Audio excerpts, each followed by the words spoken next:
Well, I use Kahoot as my quiz tool, and there is the quiz that I create. It is about the slope of the linear function, and there are about 5 questions.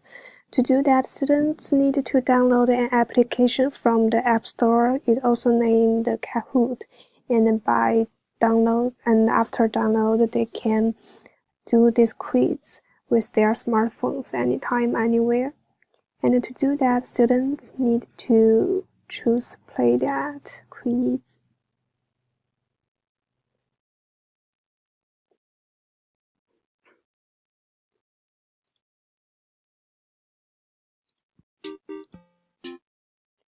And now choose the classic one.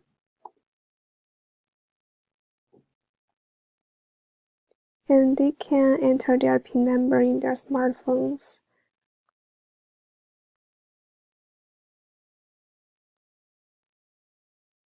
And now this player is me.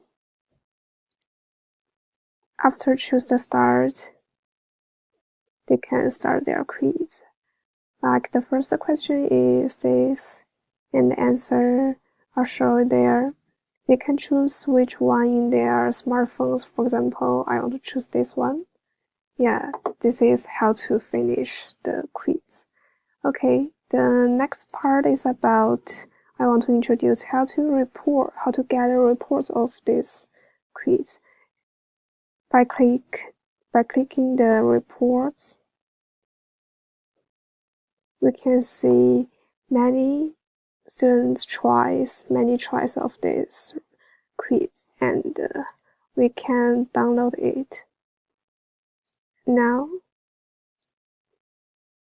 the form of the reports is downloaded, and we can have a view of that.